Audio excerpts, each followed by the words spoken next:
Vamos a hablar ahora acerca de pseudocódigo. Corresponde también a la categoría de algoritmos. Habíamos visto que cuando hablamos acerca de algoritmos, podíamos tener diagramas de flujo y también el pseudocódigo. Un diagrama de flujo es un algoritmo expresado de forma gráfica, con símbolos, como hemos visto ya. En el pseudocódigo expresamos el algoritmo no en forma gráfica, sino como texto. Escribimos palabras, frases, escribimos sentencias, oraciones. Pseudocódigo viene de dos palabras. Pseudo, que significaría falso, y por tanto estaríamos hablando de algo como que podría ser código falso. Y se refiere a que con el pseudocódigo nos acercamos a un lenguaje de programación, al código de un lenguaje de programación. Eso que llamamos código fuente son las instrucciones que escribimos en el lenguaje que estuviéramos trabajando. Eso lo conocemos como código. Y cuando hablamos de código falso o pseudocódigo, estamos hablando de un lenguaje que no es un lenguaje de programación, pero que sin embargo se le acerca. Es como algo intermedio entre el lenguaje natural y el lenguaje de programación. El lenguaje natural es que el lenguaje con el cual nos expresamos cotidianamente, como ahora lo estoy haciendo yo. Y el lenguaje de programación es un lenguaje con una sintaxis muy estricta, con un muy limitado conjunto de palabras que podemos utilizar, con una estructura bien definida, mientras que el lenguaje natural es algo totalmente flexible. Lo que estoy diciendo ahora podría decirlo de muchísimas otras maneras, y aún así estaría diciendo lo mismo, si eso es lo que quiero. En el lenguaje de programación tenemos muchas más limitaciones, tanto por la cantidad de cosas que podemos escribir, como en la forma y en el orden en que tenemos que escribirlas. Entonces, mientras uno es muy estricto y mientras el otro es muy flexible, el pseudocódigo se ubica a la mitad. Y eso tiene la ventaja de que es fácil para nosotros escribir pseudocódigo. Y una vez que tenemos escrito el pseudocódigo, es fácil pasarlo hacia el lenguaje de programación. Esa es una de las ventajas que tenemos. Entonces, algunas de las ventajas del pseudocódigo es que es cercano al lenguaje natural. Eso significa que tiene una sintaxis flexible. También tiene la ventaja de que nos permite un paso fácil al lenguaje de programación. Es decir, que podemos pasar al lenguaje de programación fácilmente a partir del pseudocódigo.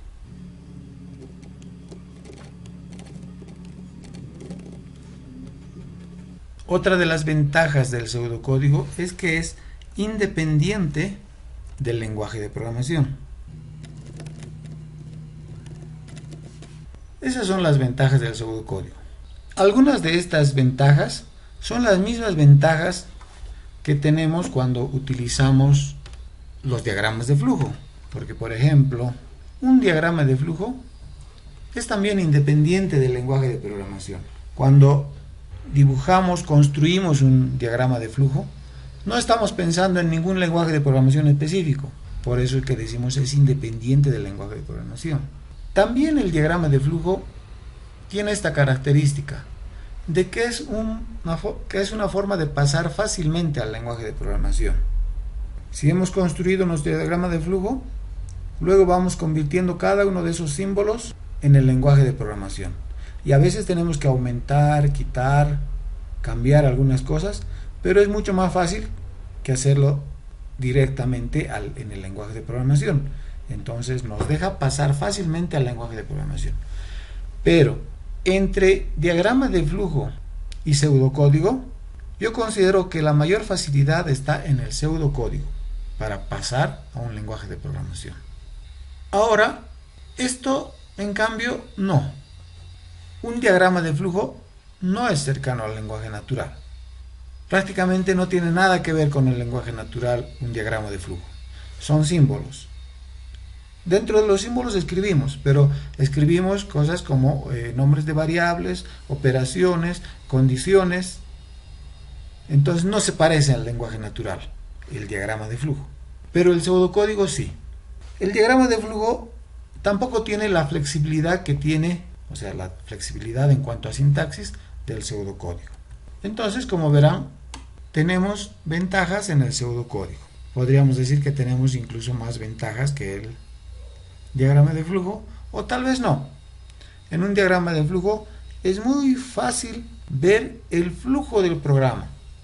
Cuando el algoritmo, el diagrama de flujo, tiene instrucciones condicionales, iterativas, y es un diagrama de flujo grande, entonces nosotros podemos mucho más fácilmente ver en el diagrama de flujo cómo fluye la ejecución del programa. En el pseudocódigo posiblemente no sea tan fácil, pero como todo, pues hay ventajas y hay desventajas. En este caso vamos a ver acerca del pseudocódigo. Vamos a ver algunos ejemplos y ustedes verán si les conviene hacer solo diagramas de flujo o solo pseudocódigo, o tal vez harán pseudocódigo y luego lo pasarán a un diagrama de flujo para pasar al lenguaje de programación, o tal vez primero harán un diagrama de flujo, pasarán a pseudocódigo y del pseudocódigo a un lenguaje de programación. Es decir, todas las posibilidades están dadas y uno escoge según le parezca mejor, según le sea más fácil. Vamos a ver, entonces iremos viendo las equivalencias entre, por ejemplo, diagramas de flujo y pseudocódigo. Inicio es el símbolo que nos dice dónde empieza el diagrama de flujo. En el pseudocódigo, lo que nosotros escribimos es la palabra proceso y luego el nombre, le damos un nombre a esto que estamos haciendo. Supongamos que va a ser un proceso de una suma, de algún tipo de suma, entonces podríamos llamar proceso. Esto entonces, por supuesto, cambia de acuerdo a lo que estemos haciendo, ¿no? Proceso división, proceso interés, proceso cálculo, proceso círculo, proceso ecuación. Ese nombre nosotros lo colocamos. Otro de los símbolos que utilizamos siempre es el símbolo que dice dónde acaba el diagrama de flujo. Nosotros colocamos, cuando estamos construyendo pseudocódigo, fin, proceso. Podríamos colocar separado y estaría bien. Es decir, me refiero a esto. Porque se entiende igual, incluso mejor, dirían ustedes. A eso se refiere lo que decíamos en su momento, la flexibilidad. En un lenguaje de programación no podemos colocar un espacio así. Entonces, proceso y un nombre para iniciar, fin proceso para terminar. En algunas ocasiones, ustedes verán que algunos colocan en el pseudocódigo también, en vez de proceso y su nombre, simplemente inicio. Y en vez de fin de proceso, simplemente fin. Es decir, de todas maneras, entendemos ahí que ahí es donde inicia ese pseudocódigo y ahí es donde termina. Nosotros vamos a manejar de esa manera. Proceso y el nombre del proceso, que el nombre que nosotros queremos dar, y fin proceso para indicar dónde termina. Después, si nosotros tenemos, por ejemplo, una instrucción como esta,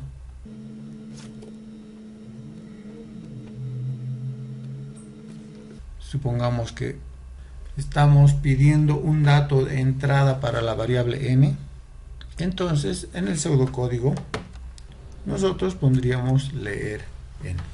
Otra cosa que hacemos con frecuencia es la salida de información.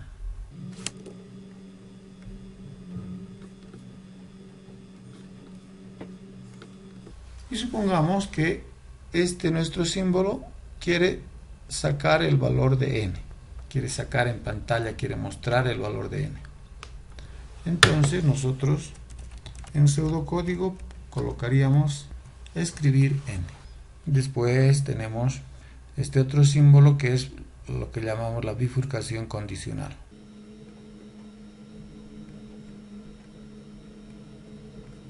Supongamos que la condición es n mayor a 5. Esto se colocaría de esta manera. Si n es mayor a 5, y aquí colocaríamos las instrucciones que vienen ahí. Y aquí diríamos que acaba el sí. Esos 3 puntos representan las instrucciones que hubieran acá. Es decir, lo que hubiera acá por el lado del sí sería esto. Bien, eso es entonces lo básico en cuanto al pseudocódigo. Así que lo que podríamos hacer ahora es hacer unos cuantos ejercicios. Lo que hemos visto antes es lo que se llama la estructura condicional simple. Veamos lo que llamamos la estructura condicional doble.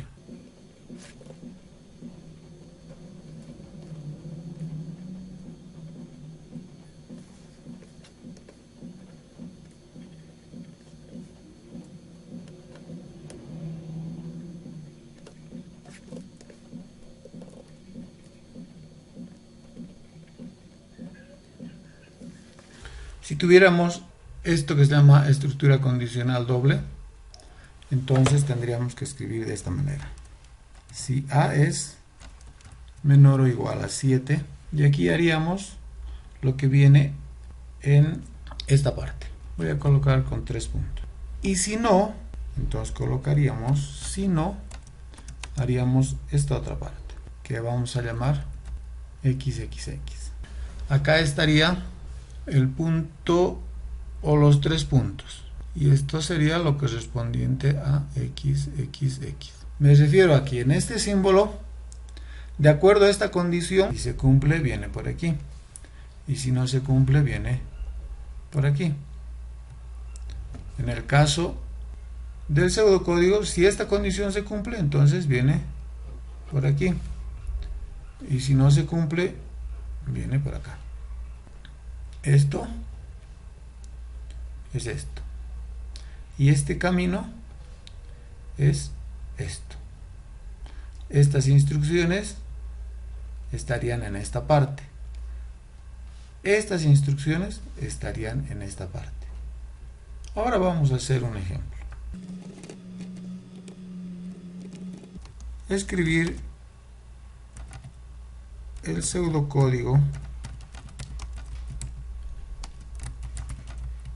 para calcular el área de un círculo.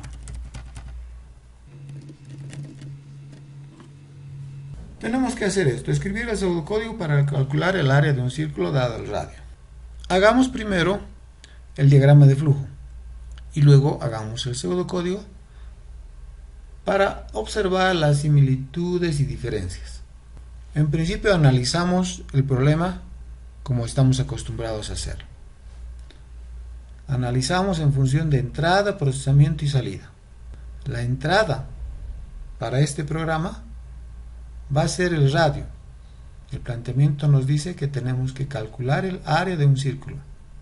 Queremos saber el área de un círculo dado el radio, es decir, que lo que conocemos, lo que vamos a conocer va a ser el radio del círculo, y con eso vamos a aplicar una fórmula para calcular el área y vamos a mostrar el área de un círculo.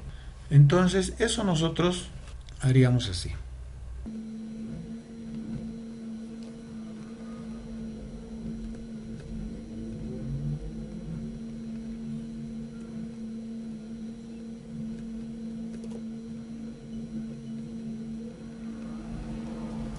Este sería el diagrama de flujo, aunque mal dibujado, pero se entiende que hay una entrada de datos. Acá entra el radio en la variable r. Con ese valor se calcula la fórmula pi por r al cuadrado, que nos da el área, y luego hay una salida de información donde se muestra el valor de la variable a, que es el área de un círculo. ¿Cómo hacemos entonces esto si vamos a hacer un diagrama de flujo? Lo primero es que vamos a empezar colocando la palabra proceso. Ese es el equivalente al símbolo de inicio. Entonces, nuestro título va a ser proceso área círculo. Podríamos en este caso ya colocar la palabra fin de proceso. Y dentro de esto vienen las instrucciones. Primero tenemos una lectura del valor de R, entrada en R. Eso hemos indicado que se hace de esta manera. Leer R. Leer un valor para la variable R. Luego haríamos el cálculo. Que el cálculo podría ser simplemente así. No voy a poder dibujar pi, entonces voy a colocar 3.14. Y eso es multiplicado por el radio. Tampoco puedo poner al cuadrado en este caso, así que equivalentemente voy a poner R por R. Es lo mismo, ¿verdad? Pi por R al cuadrado, en este caso estoy colocando el valor de pi aproximado 3.14 por R, que es R al cuadrado.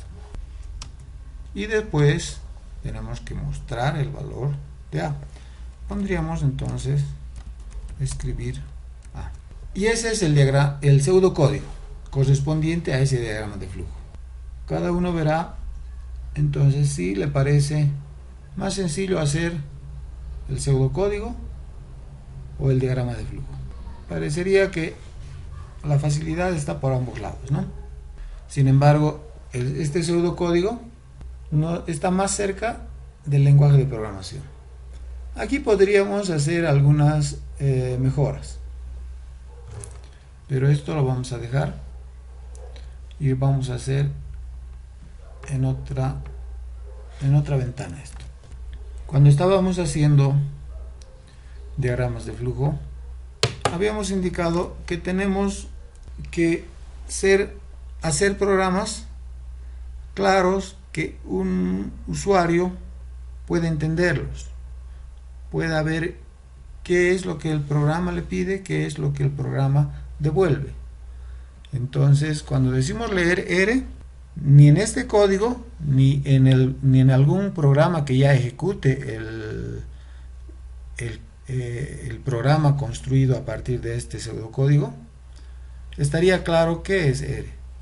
Entonces, por eso es que solemos colocar mensajes antes de las peticiones de datos, como en este caso. Leer R es pedir un dato al usuario, que el usuario introduzca un dato con frecuencia a través del teclado. Entonces, antes de que el usuario introduzca un dato, nosotros le decimos qué estamos esperando. Por ejemplo, radio del círculo, y podemos colocarlo así en forma de pregunta. Entonces, radio del círculo, como está entre comillas, es un valor textual, un literal, una cadena, una frase que le sale al usuario y que le está preguntando algo. Entonces el usuario ya sabe qué es lo que le está preguntando el programa y colocará el radio. Y después, cuando dice escribirá, nosotros podríamos colocar igual entre comillas, área igual, y luego podríamos colocar coma para indicar que a continuación escriba el valor del área. Entonces saldría ya, si este fuera un programa, en la pantalla ya no saldría simplemente un número correspondiente al área, sino que saldría primero la palabra área, un signo igual, y luego recién el valor calculado. Entonces este es un mejor pseudocódigo. Y si hacemos el programa, pues estaría muy claro para el usuario qué tiene que meter y qué es lo que está saliendo. Entonces vamos a hacer un paso más. Muchos lenguajes son estrictos en cuanto a las variables que van a utilizar. Es decir, requieren la declaración previa de las variables que se van a utilizar. Entonces, por ejemplo, acá se puede colocar, definir las variables R y A, o simplemente definir R y A. Esto quiere decir que en este momento está indicando que se van a usar en el programa dos variables, una llamada R y una variable A, por una parte. Y por otra parte, también se puede poner en este sitio qué tipo de variables van a ser. Podríamos poner como variables enteras, que no fuera el caso, ¿no? Porque aquí ya hay un decimal, el resultado seguramente va a ser con decimales. Entonces podrían ser otro tipo de variables. Hay variables flotantes, variables dobles, según el lenguaje de programación que estamos utilizando. Por el momento vamos a colocar que son variables numéricas simplemente, porque también puede haber variables de cadena. Aquellas variables que van a contener un nombre y no un número, entonces serían una variable de cadena, una variable donde van a ingresar datos literales, alfanuméricos. También hay variables que podrían tener el valor solamente de verdad o falsedad, entonces son variables booleanas. Por lo pronto, nosotros vamos a poner que estamos definiendo las dos variables, R y A, y como numéricas, así de forma genérica. Pero numéricas podría haber una variedad de variables numéricas.